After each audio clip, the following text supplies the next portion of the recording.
দেশে আবারও ১৯৭৪ সালের মতো পরিস্থিতি সৃষ্টির ষড়যন্ত্র চলছে বলে দাবি করেছেন প্রধানমন্ত্রী শেখ হাসিনা। গণভবনে কৃষক লীগের উদ্যোগে বৃক্ষরোপণ কর্মসূচি উদ্বোধনী অনুষ্ঠানে এই কথা বলেন তিনি।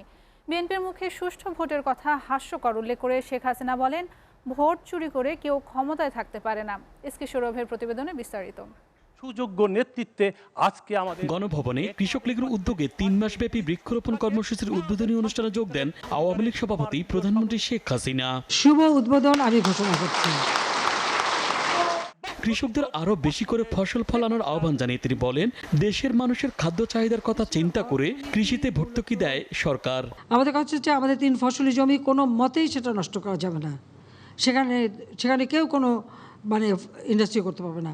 যত্রতত্র যাতে এভাবে জমি নষ্ট করে শিল্পায়ন করতে না পারে, সেই জন্য আমরা কৃষি বিশেষ অর্থনৈতিক অঞ্চল করে দিয়েছি। তার কারণ আমাদের লোক সংখ্যা বাড়ছে, নগরায়ন হচ্ছে, উন্নয়ন হচ্ছে, কিন্তু তাতে আবার ফসলি জমি যেন নষ্ট না হয়। আমরা আমাদের ফসল উৎপাদন করব, কারো কাছে হাত পাততে হবে না।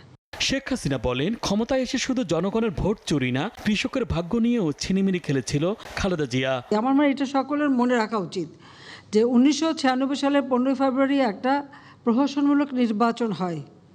খালেদা জিয়া সেই নির্বাচনে ভোট চুরি করে ক্ষমতায় থাকার চেষ্টা করে, কিন্তু জনগণের ভোট চুরি করলে কেউ কিন্তু ক্ষমতায় থাকতে পারে না। এটা কিন্তু বাংলাদেশের জনগণ এই ব্যাপারে খুব সচেতন।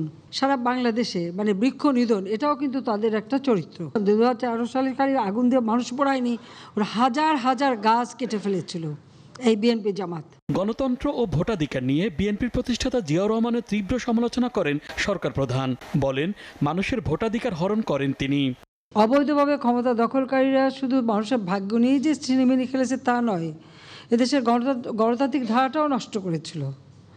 আজকে ভোটের অধিকারের কথা বলে, আমার খুব হাসি পায় যখন দেখি বিএনপি ভোটের কথা উচ্চারণ করে, নির্বাচনের কথা বলে। তো জিয়াউর রহমান অবৈধভাবে ক্ষমতা দখল করে এদেশের ভোটের সমস্ত অধিকারগুলি কেড়ে নিয়েছে। তার সেই হ্যানা ভোট দিয়ে যাত্রা শুরু, অবৈধ ক্ষমতাকে বৈধ করার জন্য।